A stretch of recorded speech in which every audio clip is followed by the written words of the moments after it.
Hello, hi, good evening, everyone. Hoping all of you are doing well. I'm Aditi, your educator for the subject English. So, before starting our session, we'll talk about Atom 2.0, valuable pack in demand. आपको इसमें paper 1 और paper 2 मिल रहा है. Paper 2 के जो भी subjects आपको offer किए जा रहे हैं वो नीचे दिए गए हैं. You are getting this for 13999. इसके अंदर आपको basic to advance course, test series, handbook and live session crash course मिल रहा है. On the occasion of Holi, JRF Adda has come up with 10% off on all courses. इसी के साथ अगर आपने JRF Adda एप्लीकेशन को अभी तक इंस्टॉल नहीं किया है तो जाकर कर लो, और अगर टेलीग्राम चैनल ज्वाइन नहीं किया है तो वो भी कर लो for the latest update and information.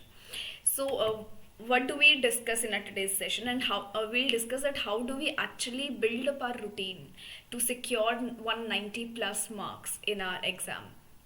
और ये कैसे होगा, क्या इसके लिए हमें अप्रोच रखना होगा, हम उसमें ये भी डिस्कस करेंगे. क्या हमें सिर्फ लास्ट के दिनों में कुछ तैयारी करनी है या हमें right from the day one तैयारी से शुरू करना है, किस ढंग की तैयारी करनी है, आज हम उसके बारे में बात करेंगे. So I think first and foremost thing यही होना चाहिए कि आप जो भी अपना एक रूटीन बना के रख रहे हैं वो ऑलरेडी प्लान आउट कर रहे हैं, और बीच बीच में मोल्ड होता रहेगा. If that is not working that is another case, पर आप अपना रूटीन को रख रहे हैं proper and consistent. Come up with the proper and consistent routine जिसके अंदर कुछ टेक्निक्स है, कुछ स्टाइल हैं जो आप फॉलो करोगे थ्रू आउट योर प्रिपरेशन. अब इसमें करना क्या है, आपको सबसे पहले आई वुड ऑलवेज सजेस्ट कि अगर आपको आइडिया नहीं है कैसे शुरू करना है, किस अप्रोच से आपको जाना है, तो start with your detailed PYQ papers. आप कुछ पिछले 3 से 4 साल के पेपर्स उठाओ जितने भी अटेम्प्ट्स हुए हैं. Try to have a closer look at them, उनका डिटेल्ड एनालिसिस लो. इस तरीके से आपको पता लगेगा कि आपको एक्चुअली अपना जो प्रिपरेशन है वो कैसे कैरी फॉरवर्ड करना है, किन किन चीज़ों पे आपको ज़्यादा ध्यान देना है. इस तरीके से आप एक तो एग्ज़ाम फॉर्मेट आपको पता लगेगा कि एग्ज़ाम फॉर्मेट क्या है. You will be familiarised with the papers, you will be familiarised with the kind of questions that paper is asking. अगर आप पेपर्स ही शुरू में नहीं देखोगे तो आपको पता ही नहीं लगेगा पेपर का स्ट्रक्चर किस तरीके से होगा. If we are specifically talking about paper 2 तो आपको पता ही नहीं होगा स्टार्टिंग में ही कि क्रोनोलॉजी के क्वेश्चन आ रहे हैं, मैच द फॉलोइंग के आ रहे हैं, तो आप अपना प्रिपरेशन उस तरीके से करोगे ही नहीं फिर. But if you have looked at it right at the beginning, so then you know कि आपको किस तरीके से अपना प्रिपरेशन फ्रेम करना है.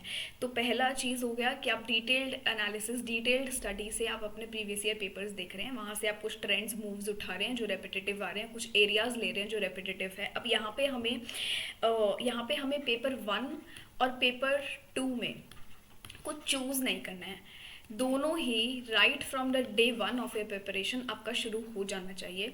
इसके अंदर से with the help of previous year papers आप कुछ यूनिट्स को प्रायोरिटाइज कर रहे हैं.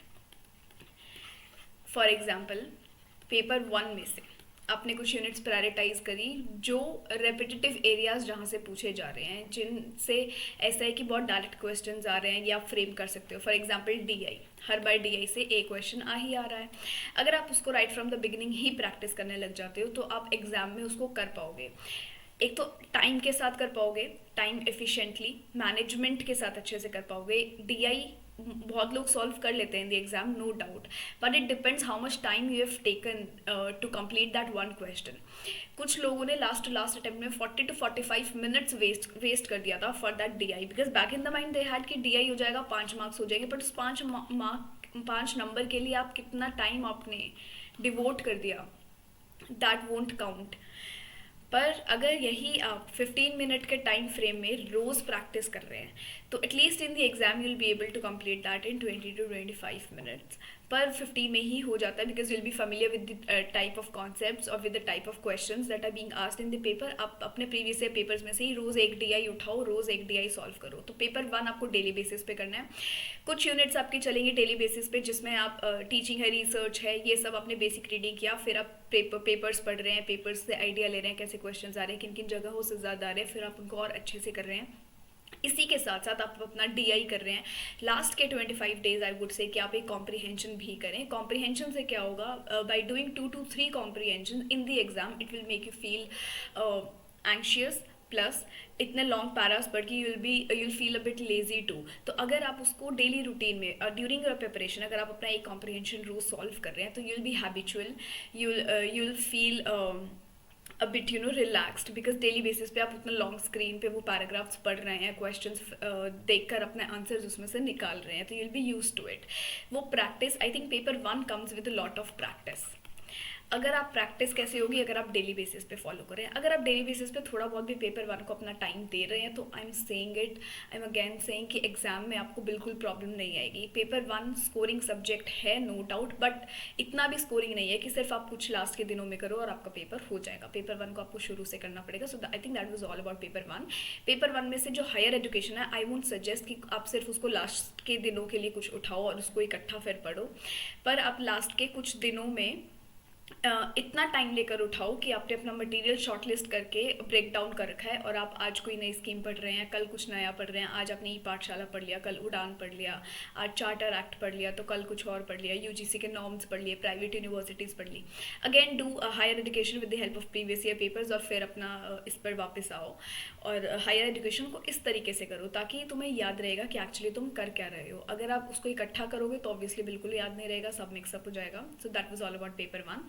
Coming to the paper two now.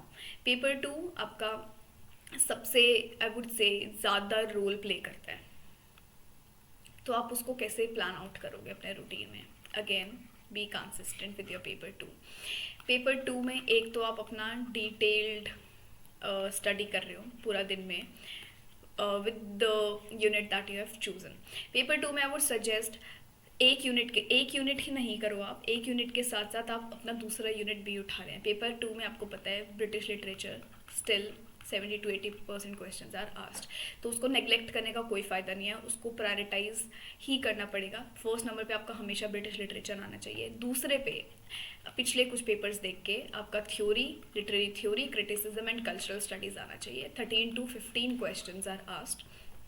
तो इसको आप लास्ट के दिनों के लिए नहीं रख सकते, ये भी आपको साथ साथ करना है. इससे कुछ डायरेक्ट क्वेश्चंस आते हैं और कुछ क्वेश्चंस ऐसे आते हैं जिसमें थोड़ा अंडरस्टैंडिंग की ज़रूरत है. क्रिटिसिज्म है, स्टेटमेंट बेस्ड क्वेश्चंस आते हैं, तो ये आप साथ साथ कर सकते हो.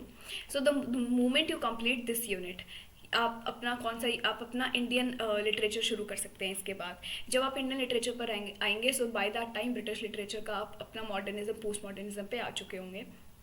इंडियन लिटरेचर किया, then you can do American, post American, African, Caribbean, third world, ये सब लिटरेचर फिर आप लास्ट के लिए रख लो.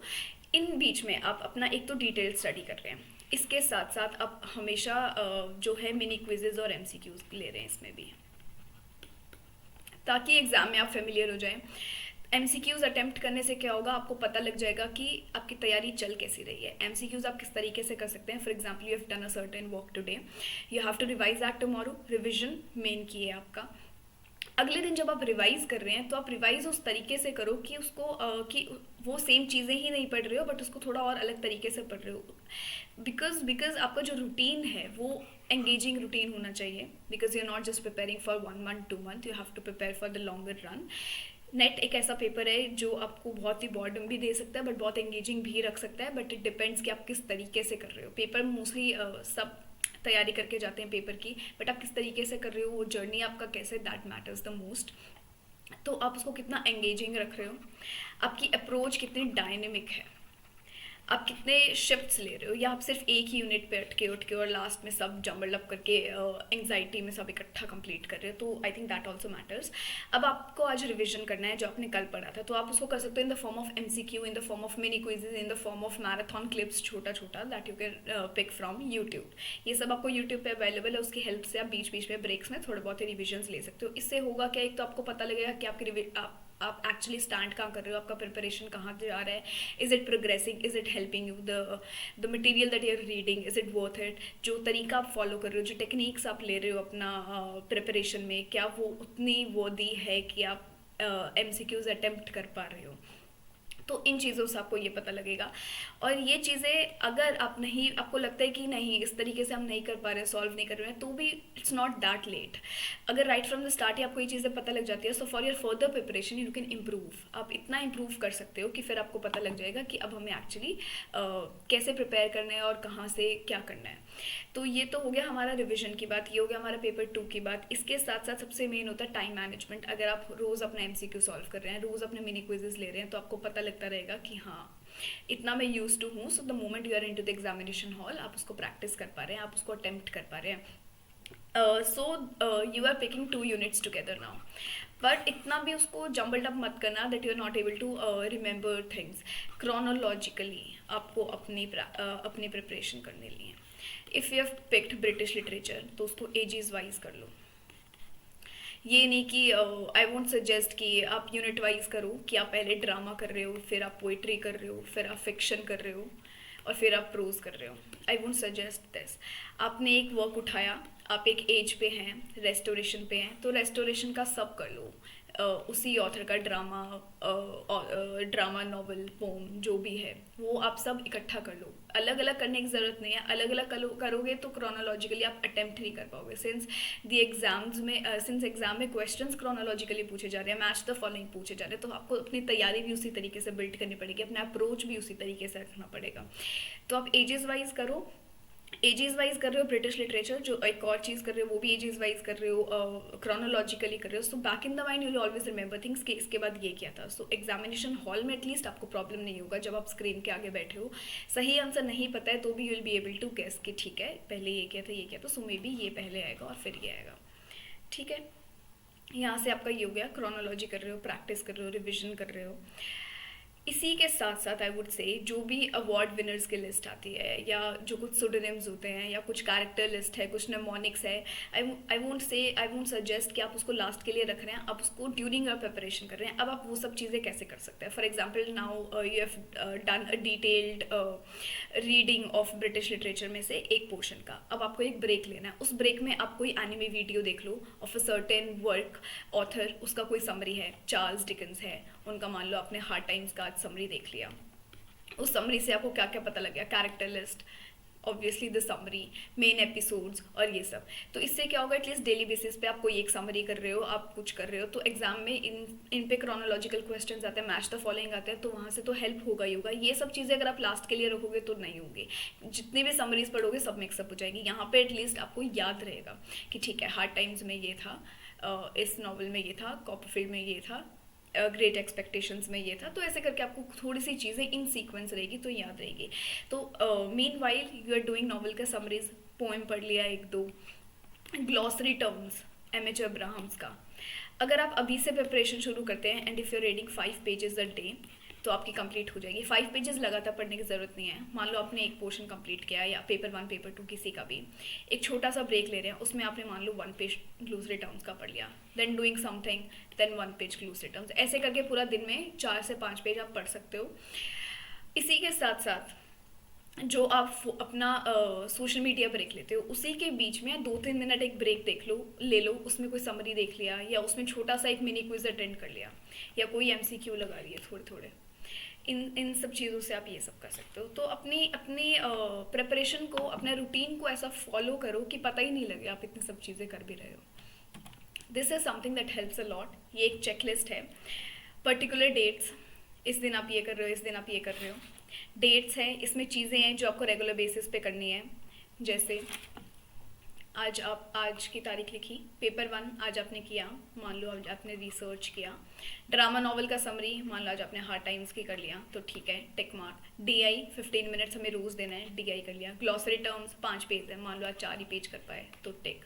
पोएम थ्योरी, कुछ भी नया कॉन्सेप्ट पढ़ा। Award winners, pseudonyms, anything extra, magazines, periodicals, anything if you date, this is actually a bonus point. Obviously you will come across something और द अदर, तो वो एक टिक लगाने में एटलीस्ट बूस्टअप होगा, कुछ हमने अलग किया है।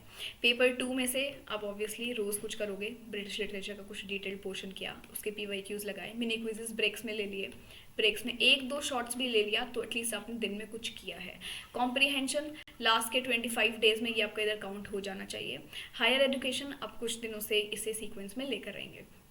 अब इसका मतलब ये नहीं है कि हमें रोज़ ही टिक टिक टिक लगाना है, ज़रूरी है लगाना, नो। अगर आपने आज यहाँ ज़्यादा टाइम दे दिया, बाई चांस आप कॉम्प्रीहेंशन नहीं कर पाए तो ठीक है, बाई चांस आप हायर एजुकेशन नहीं कर पाए तो भी ठीक है, नेक्स्ट डे आप कर लो।